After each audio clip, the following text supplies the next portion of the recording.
let's go to the latest NFL MVP odds.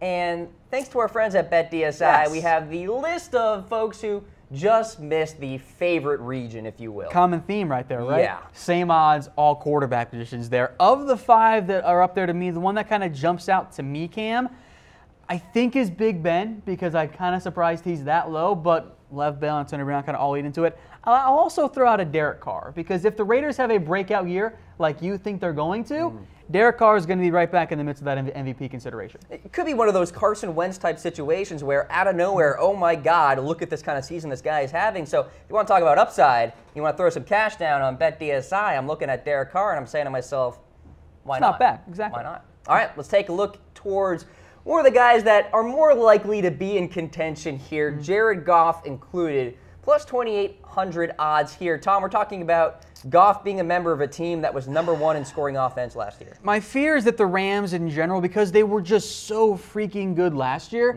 they kind of got to come back down to earth. Regression to the mean. Like, there has to be a little bit of regression. So for Goff, it's A, does he put up similar numbers, which were really good for the Rams last year? And B, if he doesn't regress, you would assume that Todd Gurley is once again Todd Gurley, and much like Dak Prescott, Ezekiel Elliott, Lev Bell, Big Ben Roethlisberger, at a certain point you kind of run into the, you know what, the halfback is more important. He's going to get the MVP consideration, or at least take enough of the votes out that it ends up costing Jared Goff more of an MVP true consideration in the midst of that race.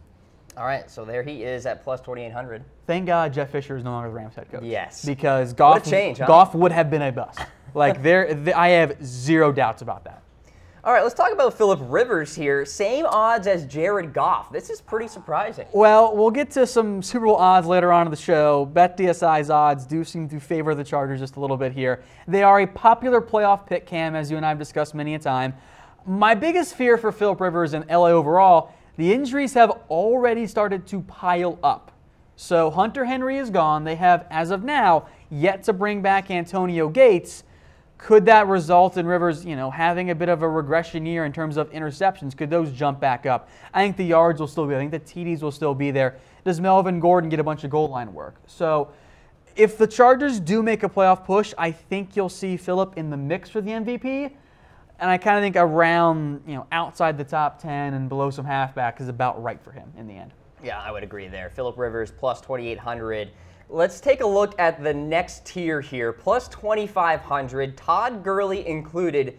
He was that outside candidate to win the MVP last season. Tom Brady ended up winning. Gurley got the Offensive Player of the Year. Todd Gurley in an offense that should be very potent.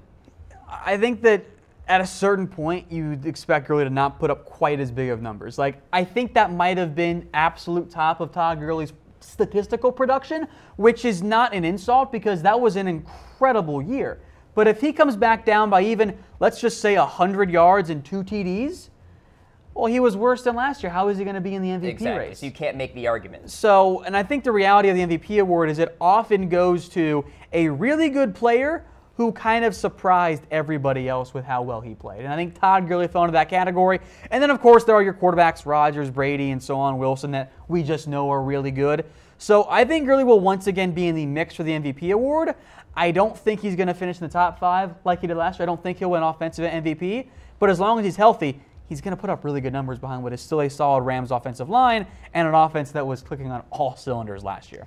When you guys are throwing money down and betting on these prop bets, if you will, you want a little safety and you want some reasoning in terms of why you make these bets. LeVeon Bell, I just don't think makes any sense for me, Tom, at plus 2,500. I'd rather go Gurley or the next running back we'll talk about because Bell is skipping the entire preseason. He's going to show up in early September, Tom. He's going to start slowly, and at that point, how is he even in the MVP conversation? So that's kind of what I'm looking at. Well, you say that, but he did that last year, and he didn't really miss much of a beat. He was still the same Lev Bell we all know. Eventually he got there. And I'll make this note just kind of on the other side of it, too. The Steelers this year, I think, will give Lev Bell the heaviest workload he's ever had because he's gone after this year. Why save him for next year? Run him into the ground. He's no longer on your team. You don't need to worry about his long-term health anymore if you're Pittsburgh.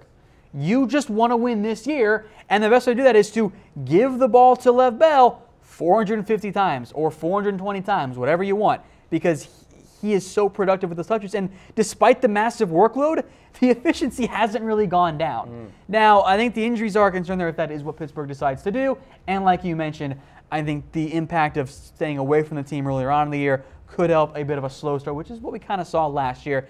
And then on top of that, it's tough for halfbacks to win the MVP award. But I don't mind Lev Bell at plus 2,500. I think it's about right. It's telling them to put all the halfbacks with the same odds. Well, there you go. There's Ezekiel Elliott there at the same odds as Bell and Gurley. And you want to talk about a workload this season, Tom.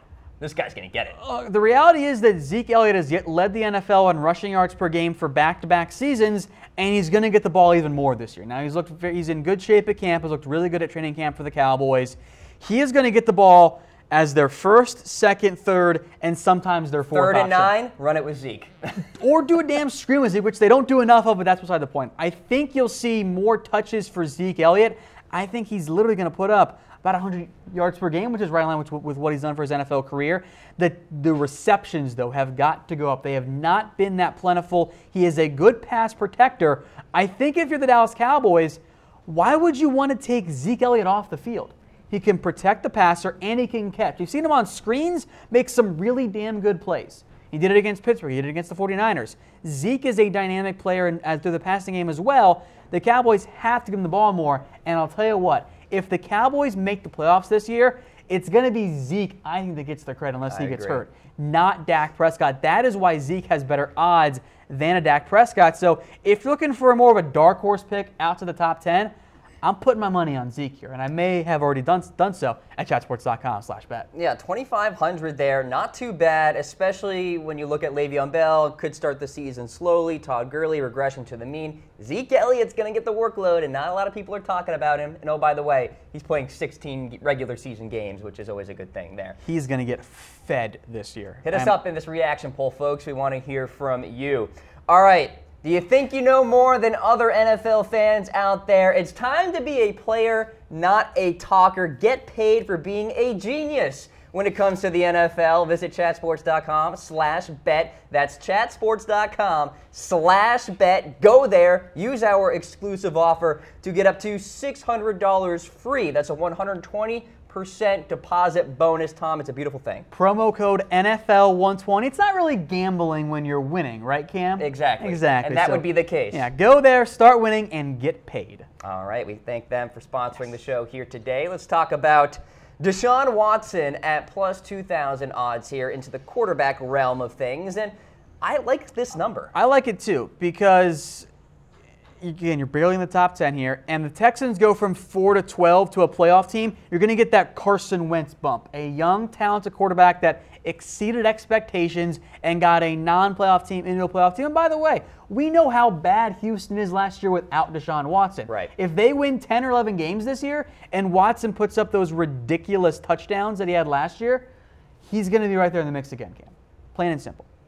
Deshaun Watson, got to stay healthy.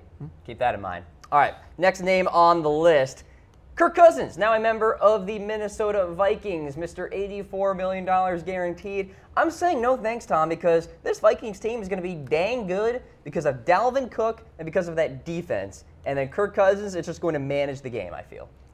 Which is not a bad thing, but I think Kirk's going to do very well for Minnesota, and I think he's got so many players around him. It's not going to be a game manager aspect, I think, from Cousins, Cam, but I think it might be a situation where he gets a little bit less of the credit because his defense is going to be among the top 5 at least in the NFL next year. He's got a promising young back in Dalvin Cook. He's got 3 really good offensive players around him, and Adam Thielen, Stephon Diggs, Kyle Rudolph as well, and a solid, if not spectacular, offensive line. So I think Kirk might get a little bit less of the credit, even though Minnesota should be, again, an elite team. And oh, by the way, if they don't win 13, that's what they had last year with not Kirk Cousins at quarterback. He's going to get some negative influence there. Yeah, he will. All right, let's talk about Matt Ryan. He knows how to win the MVP, and plus 1,700 odds here for him. What do you think? Can he do it again? I don't believe in Steve Sarkisian, so no, I don't think so. Yeah, that's With fair. that said, I love where Matt Ryan is going in NFL fantasy draft, so sign me up there. Look, I think that what we saw out of Matt Ryan the year he won the MVP was his peak. He's never going to put up numbers like that ever again, but I think he is better than what we saw in 2017 or last year. I think he'll be a better player overall. I think he'll put up better numbers. I just need to see better production from Matt Ryan and better play calling from Steve Sarkisian. Get the ball to Julio in the red zone, please. Speaking of receivers, by the way, folks, we'll have some Dez updates for you here a little bit later on in the show, so stay tuned for that. Yeah, plenty of juicy rumors out there on Dez Odell Bryant. Beckham, too, by the way. Yeah. All right, Cam Newton here, former MVP in his own right as well. New offensive coordinator in town in Norv Turner, according to Kelvin Benjamin.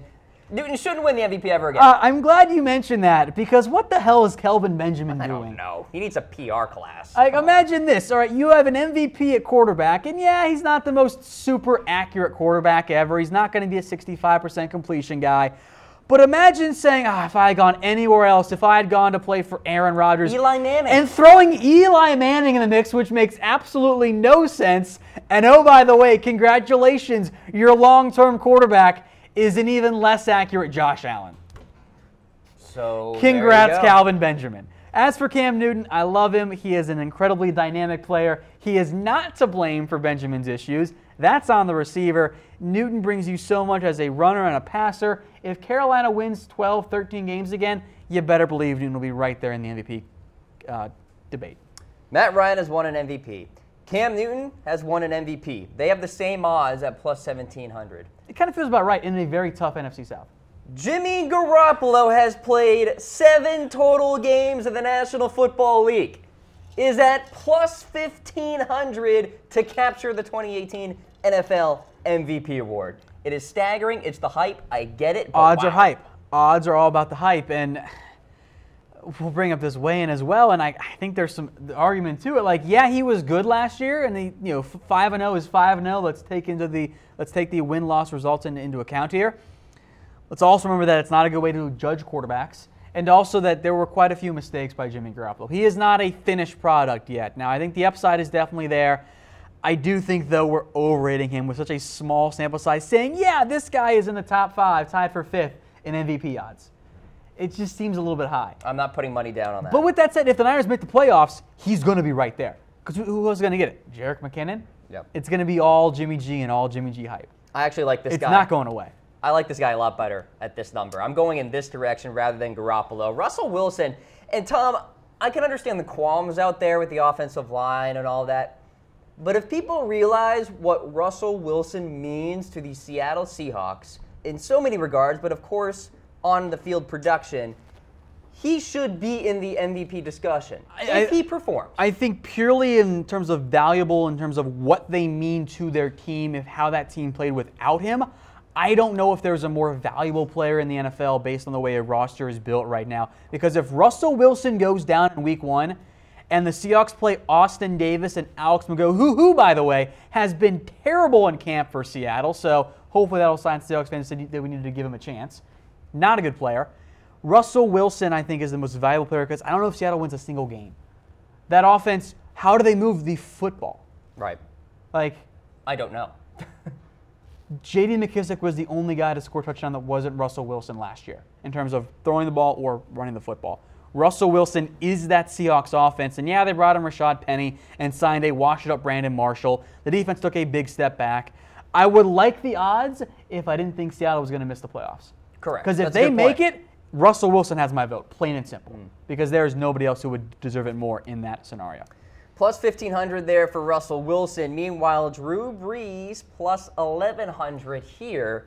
I think the Saints are going to be darn good. The only concern I have about Brees being in the MVP conversation is, well, there's Alvin Kamara, the Offensive Rookie of the Year. There's Mark Ingram. There's a good offensive line. There's a good defense that just got Patrick Robinson at slot corner, good secondary. Drew just isn't that needed anymore, Tom. So he's not going to be throwing the football 50, 55 times, lighting up the scoreboards. I just want to say that it is a crime against the football gods that Drew Brees has not won an NFL MVP. And the only reason he hasn't is because Russell Wilson syndrome. The rest of the team wasn't good enough to make the playoffs, and the reality is for NFL MVP, you kind of have to do that to actually win MVP. Right. I really want to give him a here's your career MVP award because I think he deserves it. Give him co-MVPs with somebody. They should have done that last year. Did Brady need another one? No, but Drew Brees did. Spread the wealth. I would have given it to Drew Brees because, yeah, the TDs weren't as high, the yards weren't as high. He saw out there completing ridiculous amounts of passes. He is so accurate, even at his advanced age. The arm has not gone away yet. The ground game, I think, will hurt his chances, as will a better defense. But I think that Drew Brees should definitely be in the top 5 because there are few quarterbacks I would rather have than Drew Brees right now in terms of for one game and for 1 year. All right, so there is Mr. Drew Brees at number 4 here in terms of the odds. Number 3, Carson Wentz, very much in the MVP discussion last year before getting hurt. Had he stayed healthy, maybe he would have won in the end. Right. He and Gurley and Brady were kind of the main 3 guys there. A little bit of hype for Case Keenum and some others, and Drew Brees was not that far behind either. Now, he might not play in the preseason at all this year, Cam, as he's coming off that knee injury. But I would be very surprised if come week 1, he is not ready to go as the Eagles starting quarterback. And their luxury is having Nick Foles, but I really like Carson Wentz, as I think everyone out there does, unless you really, really hate the Eagles, which, hey, I understand that as well. Sure. I think that Wentz is their franchise guy as long as he's healthy, and that knee injury will, I think, be a watching point for Eagles fans for the really next couple of years in reality. I think Wentz is going to be a long-term guy who will be included in this top 5, top 10 list of, hey, he could win MVP again this year because he was really good for them last year. I mean, he was still among the NFL leaders in touchdowns despite missing a couple games at the end of the year. Yeah, he was just crazy good. Yeah. All right, let's talk about another quarterback here. Aaron Rodgers, very much in the MVP discussion, it seems, year in and year out. Although last year he missed a few too many games to actually be in the discussion. See, I thought that him missing those games should have made him the MVP instead because clearly, I see your logic. Clearly he was valuable if the team was garbage without him, right? That's not how it works. It's often a stat-based award. So Rodgers, as he is almost every year, will be one of the first quarterbacks drafted in fantasy. He'll put up some of the best numbers, and he'll be among the MVP frontrunners this year.